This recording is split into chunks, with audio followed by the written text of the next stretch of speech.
Okay. Hey, Lynette. We are back Hi, again. Jedi. Yes. Well, this is our amazing lunchtime talk. Every single, I think fortnightly or every week, we'll come by together to have a little lunchtime talk. Mhm. Yeah, yeah.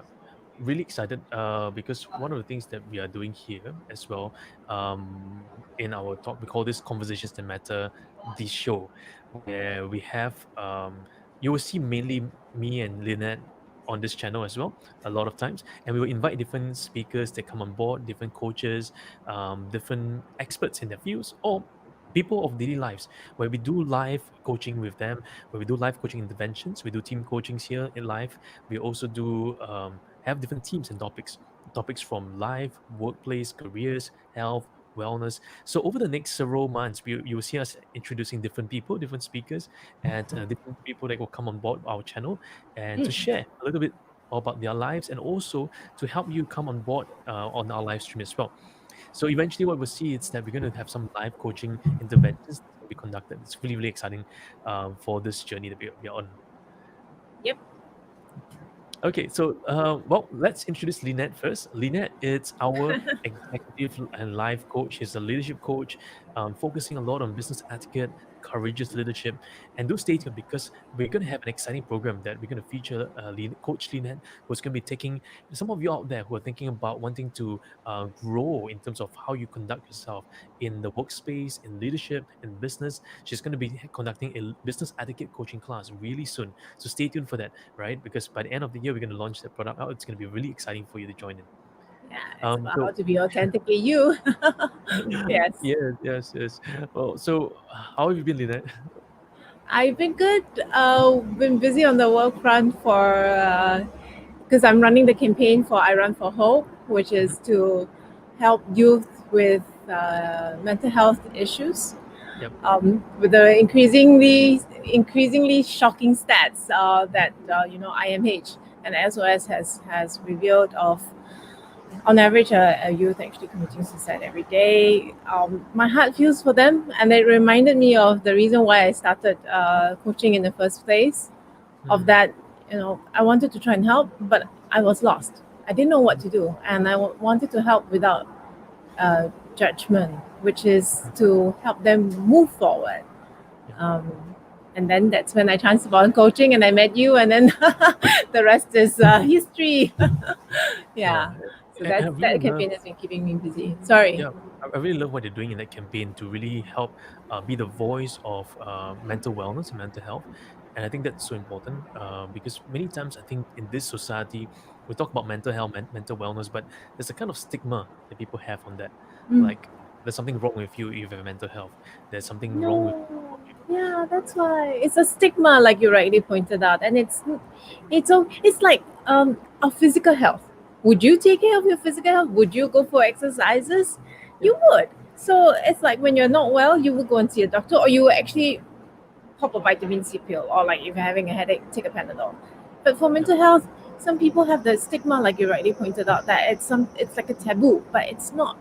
mm, And that's a stigma which, when not treated or not recognized earlier, when you don't have the awareness of that, the extreme of it, of course, is when that individual takes its life, where they feel that there's no more hope left. But there is, and there are options out there. But it's a matter of being aware and then reaching out, and that's why I decided to go for this I Run for Hope campaign. yeah.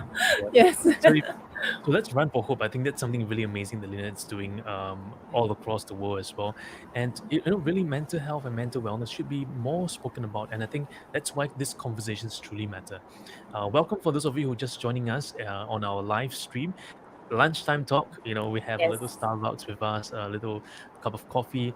Soon we're gonna have our own coffee brunch as well. Really exciting. Yeah.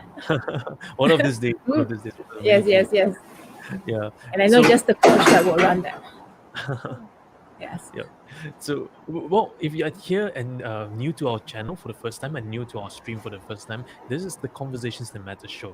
On this show, we do the live coaching interventions with individual people from the public and audience as well. So do engage us in the chat box function below, wherever you Mhm. are on YouTube and Facebook. We will interact with you. We will hear your questions and we'll post some of your questions up there. In Yes. today's team, we're going to look at how to have better conversations with your friends and with your loved ones, right? How to have better conversations, because conversations that matter, it's more than just casual conversations, but really conversations that matter to the heart. Like what we started off today talking about, a little bit of mental health and mental wellness. Mhm. Mhm. So, True. yeah, what are your thoughts about how people can actually build better conversations? I think, like you said, it's a conversation that matter, right? So when Mm, you talk to your another person, a lot of us talk and chit chat, but are you actually listening to what the person has to say, or are you aware of what the person is trying to tell you in between the lines? yeah. It's something that in this process of coaching, it's revealed a lot to me as Mm, an individual and as a mom and as a friend and with the multiple hats that we all wear, right? yeah. Um, in that conversation, are you actually having a conversation that matters with the individual when it matters? If I can be a bit cliche about cheesy about I, this I, now, yeah, I like that. If it yeah, matters and when it matters, yeah. yes, yes. Because when the person reaches out to you, sometimes they may just want to listen in, yeah, but we could Mm, be all full of advice with all good intent. But that yeah. may not be what the person is looking out for. Or if the person is coming out for you for help and you're like, yeah, it's just part of growing up pains. It's like, excuse me, I know it's part of growing up pains, but are you actually listening to me? That's the difference, right? Yeah. And then that conversation may turn south, or yeah. Yeah, that's so right, because many times, well, especially when we come down like, oh, that's part of part of a growing phase. You'll get there. You'll grow up and you get over it.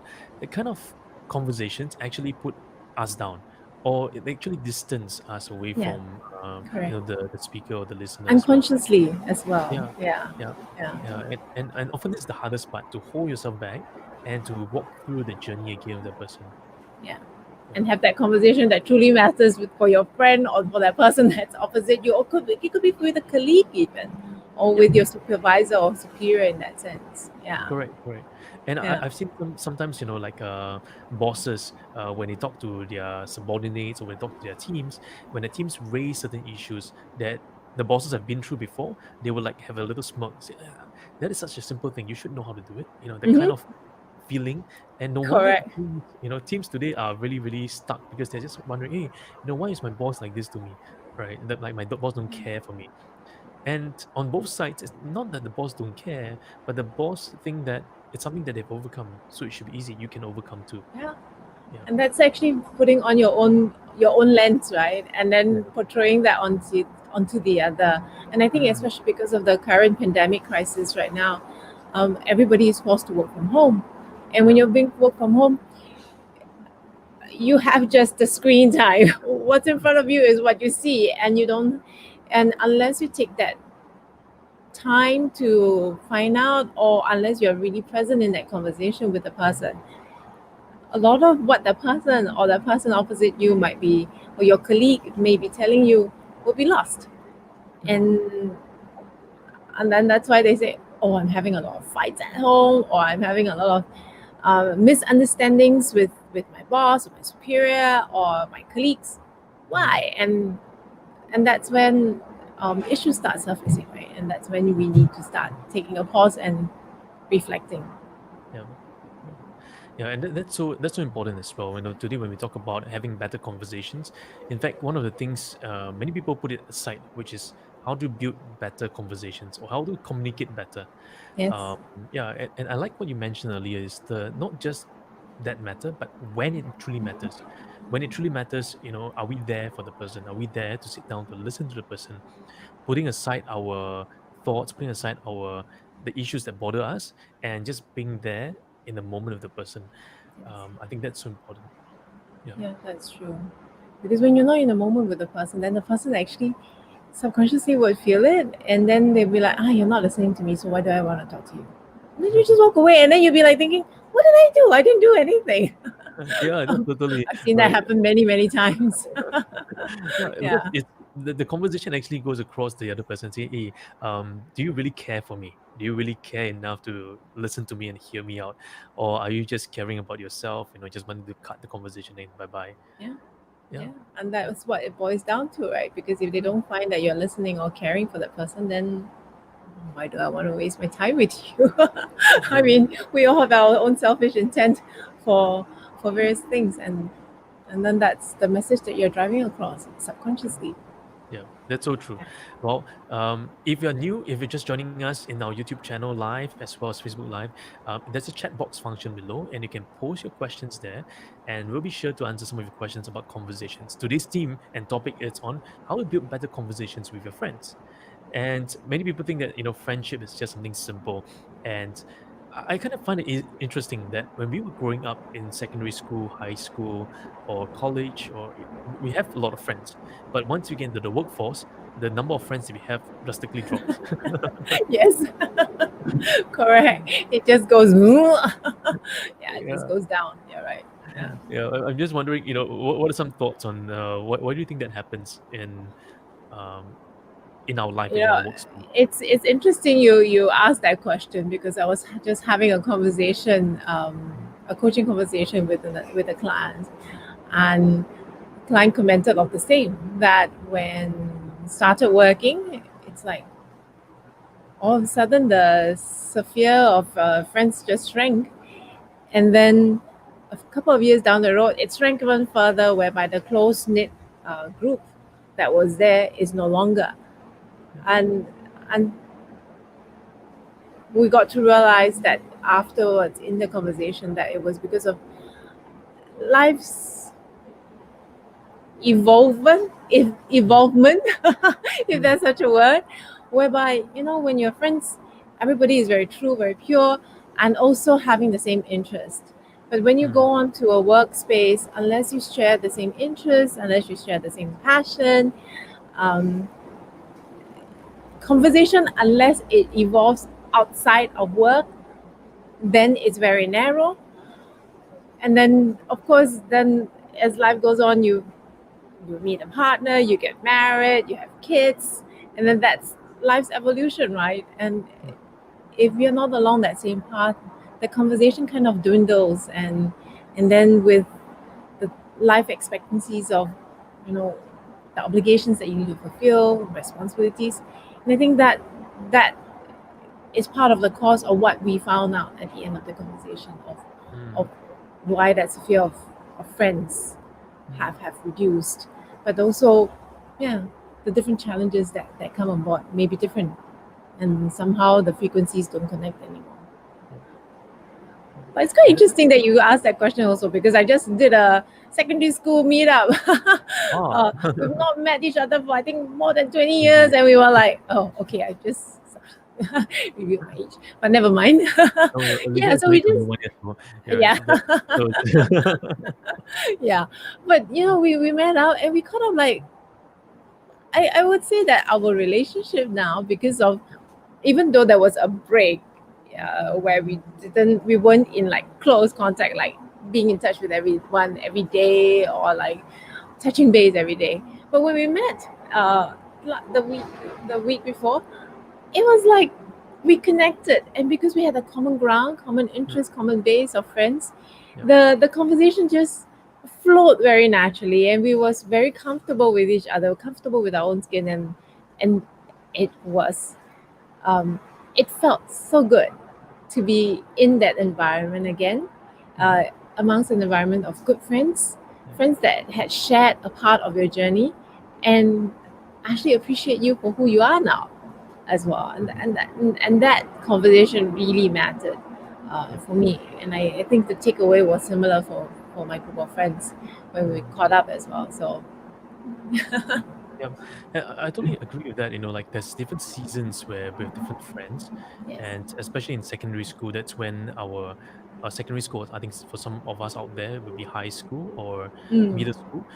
That's Yes. when our need for friends truly matter. So the connection, I think human beings need connection. without Yes. connections, we find that we are kind of lost, or we don't it feels lonely in the whole journey.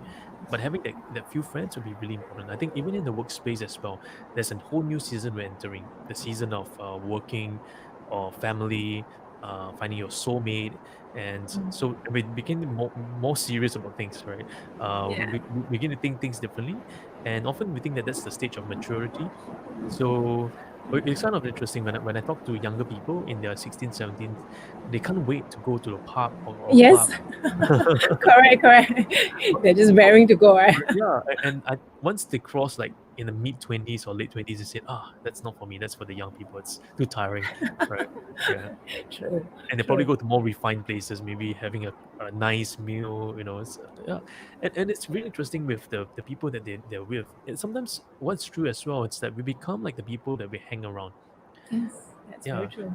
So oftentimes how we think, how we form our worldview, it's also shaped by the people and the conversations we have amongst the people that we hang out with. And Mm. if we really want to push the boundary, if we want to grow, if we want to stretch ourselves further, I think one of the key things is to see, hey, how do I expand my envelope of friends? How do I expand and to make new friends? It's kind of a scary thing. Sometimes we have to reteach ourselves how to make friends, because when Yes, we are in the 30s or 40s or 50s, and then we all of a sudden realize, hey, my friends are the same friends that I had.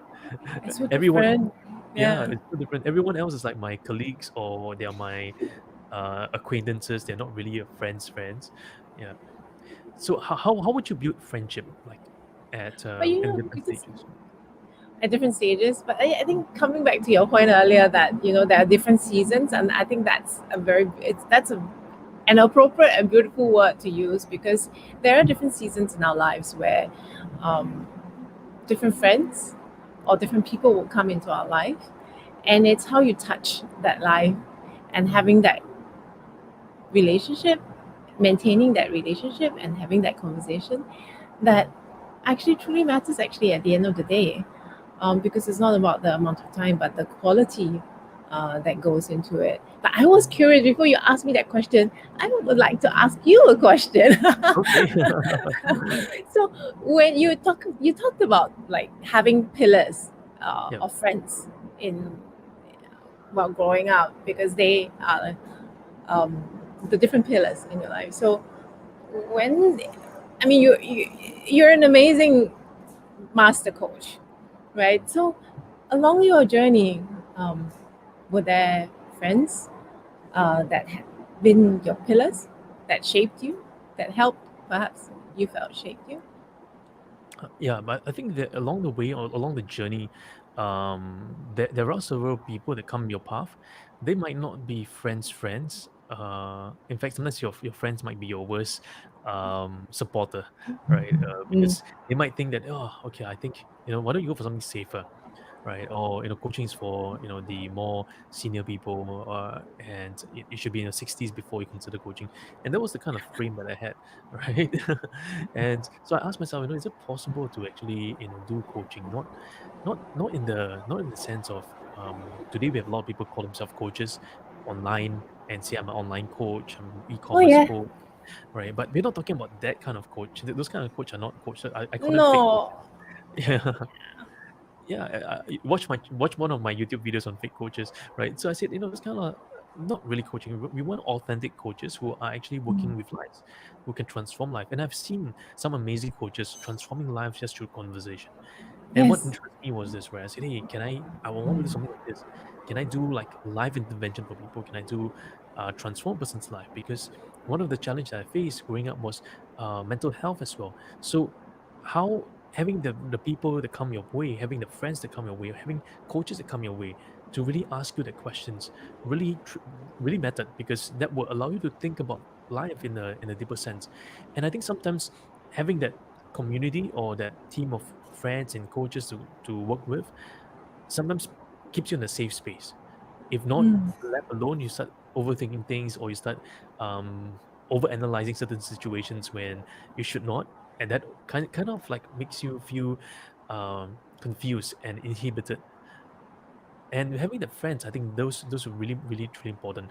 Now, while I would say that along the way, I developed new friends as well, new friendships, and I realized that some friends you probably need to distance away from, and Yeah. some friends you need to forge a new friendship with, for a few reasons. One is because they might not be in the same season as you, Mm. and they maybe their worldview and perspective of the world might change. Maybe you have changed, and that's why your perspective of the world has changed. And as Mm. such, rather than just being there and being like the madras crab pulling back down again, but if we allow ourselves to just move and go forward like this, right, we are now able to see that actually life, we can have new friends.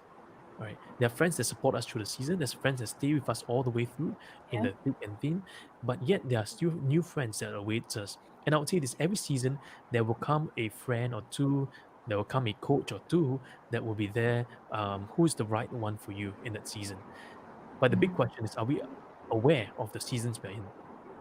Yes. Yeah. And are we aware?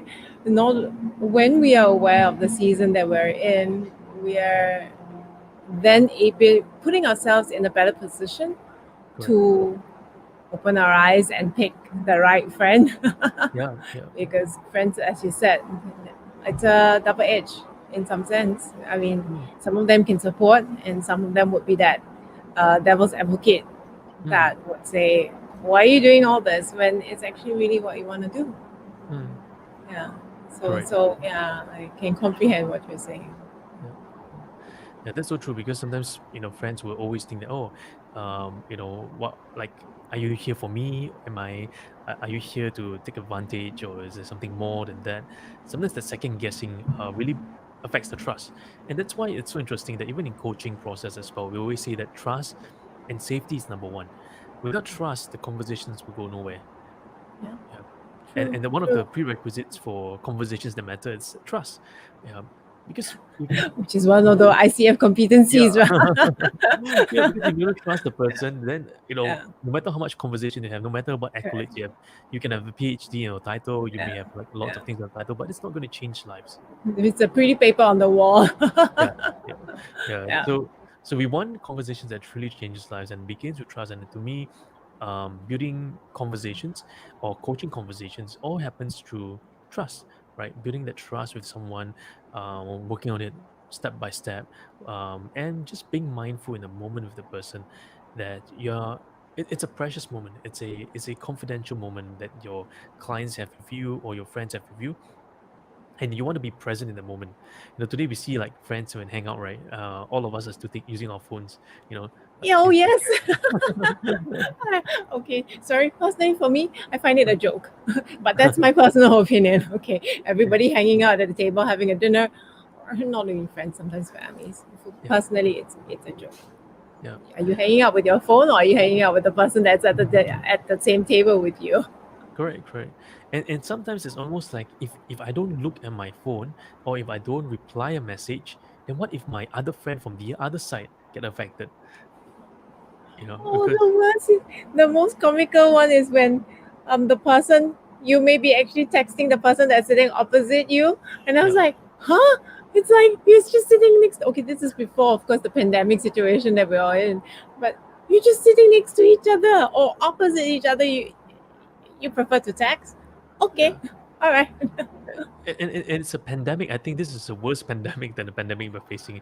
The pandemic of not being able to even have a normal conversation, a normal human to human conversation, that we Yeah, have to resort to Messenger, Viber, Line, WeChat, yeah. WhatsApp. Mm, I don't know what other all the platforms, social, TikTok. yeah. Yeah, Right. yeah. So we have to resort to that to actually have a conversation. And that's so true. Like over lunch, sometimes we may sit across the table with our even loved one, even of our kids, and they will be texting us. And it's kind of interesting. And I wonder, is it because of the technology, or is it because of the culture, or is it because of a learned behavior, or is it because of the environment that they're in?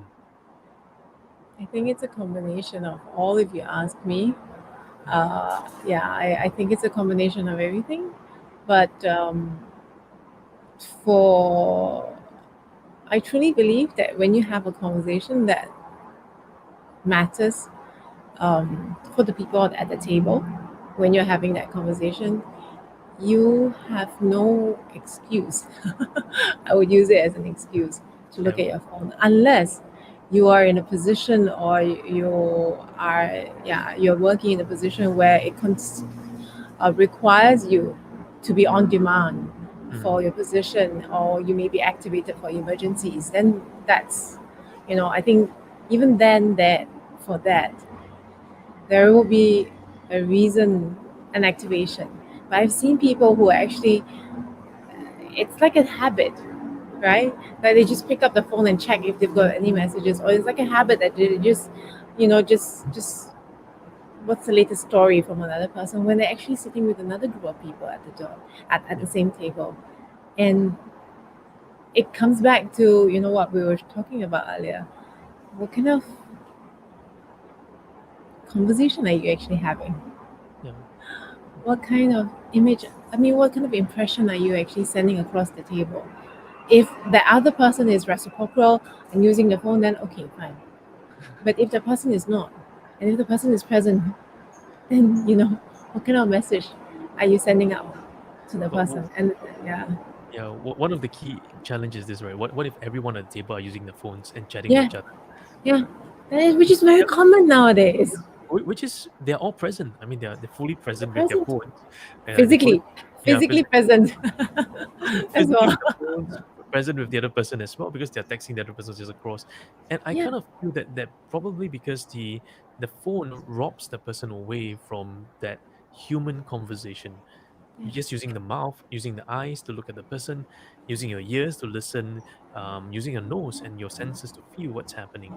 I think the phone allows us to dissociate ourselves and to remove that feelings. yeah, So the feelings becomes more introspective, and the feelings becomes less expressive outwards. And that's why when we ask kids today, ask young people today to express themselves, they rather hide themselves within than to open up.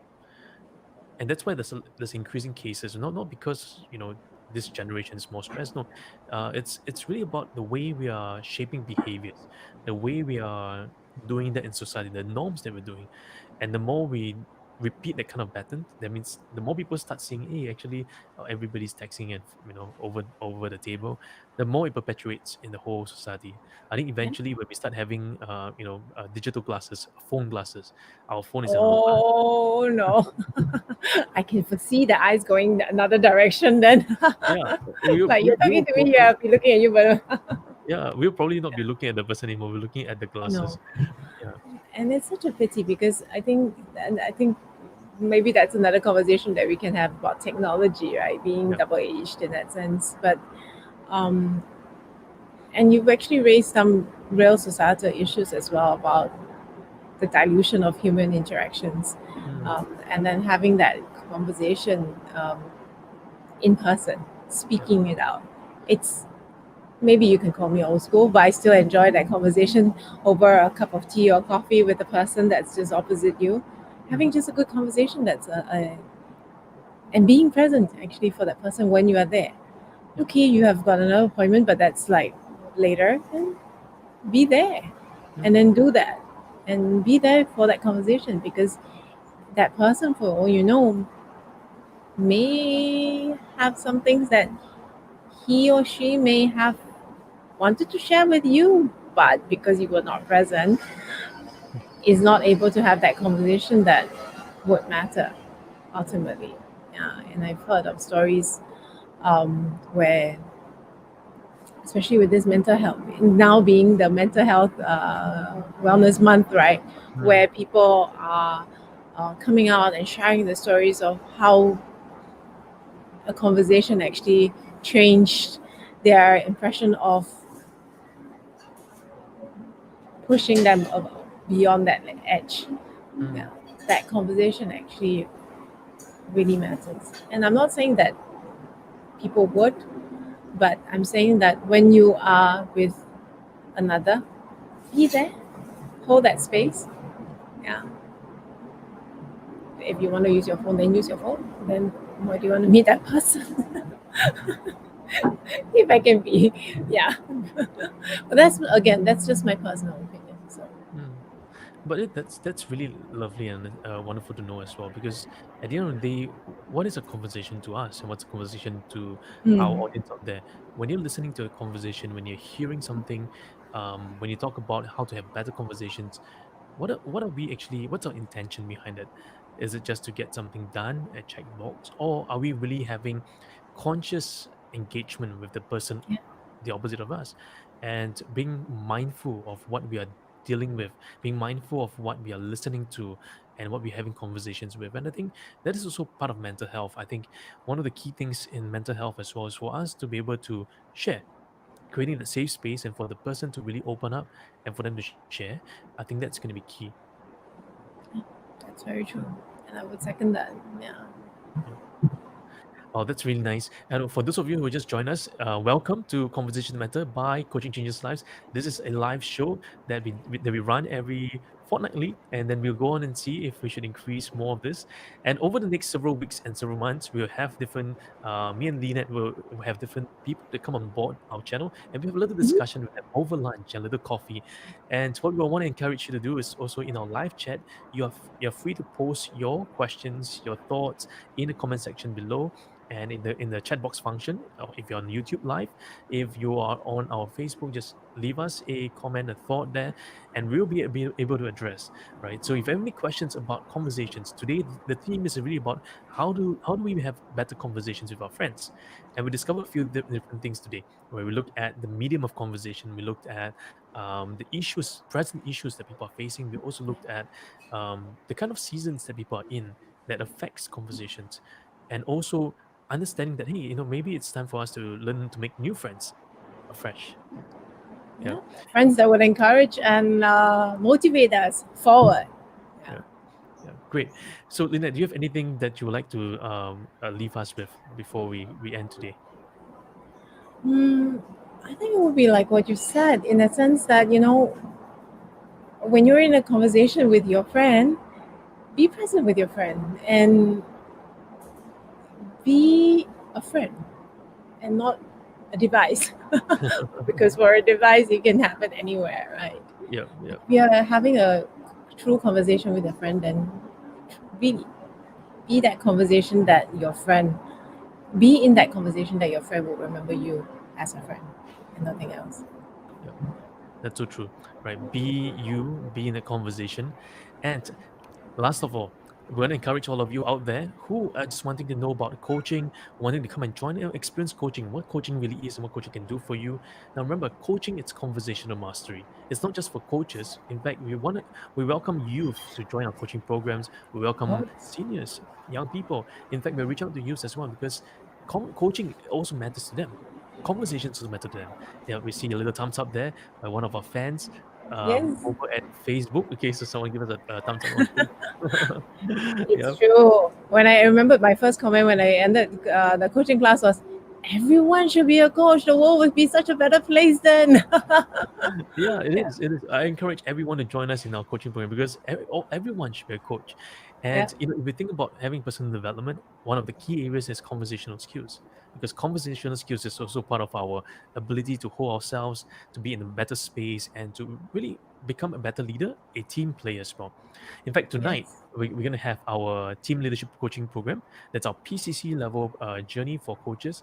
Really exciting, because in our team leadership performance coaching, that's where we're going to go deeper in dealing with teams, leadership, and the notion of conversations with them. Oh, Yeah, exciting. very exciting. And for those of you wondering what's going to happen over the next several weeks as well, me and Lynette have a new program coming right up for individuals who are looking to raise their business etiquette levels up. Ever wonder what business etiquette is about? So let's hear from Lynette. Lynette, can you share with us a few seconds, a few sentences? What is business etiquette, and why is it important for our audience to learn more about business etiquette? I think to sum up, it's about leaving that right first impression. Mm, Be it in corporate or be it in social settings. It's about leaving that impression that you want to leave with others. And that's mm, what, if I can simplify the notion of business etiquette, that's really what it is. And of course, applying it to corporate context, it's then what kind of impression do you want to leave your client with? Because often in businesses, you are actually the representation. You are the brand ambassador of Mm. the company. And what kind of image would you like to then, or what kind of impression would you like to leave with your client or prospective client? Mm. That's Yeah. something that I like to leave. Yeah, that's really exciting. So stay tuned because we're going to announce soon, right? Our exciting business etiquette coaching program led by none other than Coach Lynette, and she'll be helping you to raise the level of etiquette, your impression that you give on others. So it's going to be useful for you starting your careers, or those of you doing career transition, or those of you who wanted to skill up in your careers as well. Whether you want to become a better leader, a better team player, business etiquette is so key. And it's seldom talked about, but I would say Lynette is the best of the best in the whole realm of business etiquette. And stay tuned because we're going to share with you much more over the coming weeks as well. Okay, so there we have. We're going to see all of us coming in a few weeks' time, or maybe 2 weeks' time, where we're going to come back together for our lunch talk. And Mhm. every single time we come here, we're going to have a fresh topic in mind. So if you have a topic that you'd like us to discuss on, post them in the comment section below, and Yes, we'd we'd love to love to hear hear from you. from you. Yes, Yeah. we'd love to hear from Okay. you. So I'm really excited. Have a great day ahead for all of us out there. And Lynette, any last words for our audience outside? I guess it's to stay tuned to this channel, and we look forward to hearing from you, because you are the reason why we've decided to put together this program. Yeah, and this show is really conversation matter for all of you out there. It's cross cultural, and we look forward to seeing you very soon from our upcoming shows. Yes.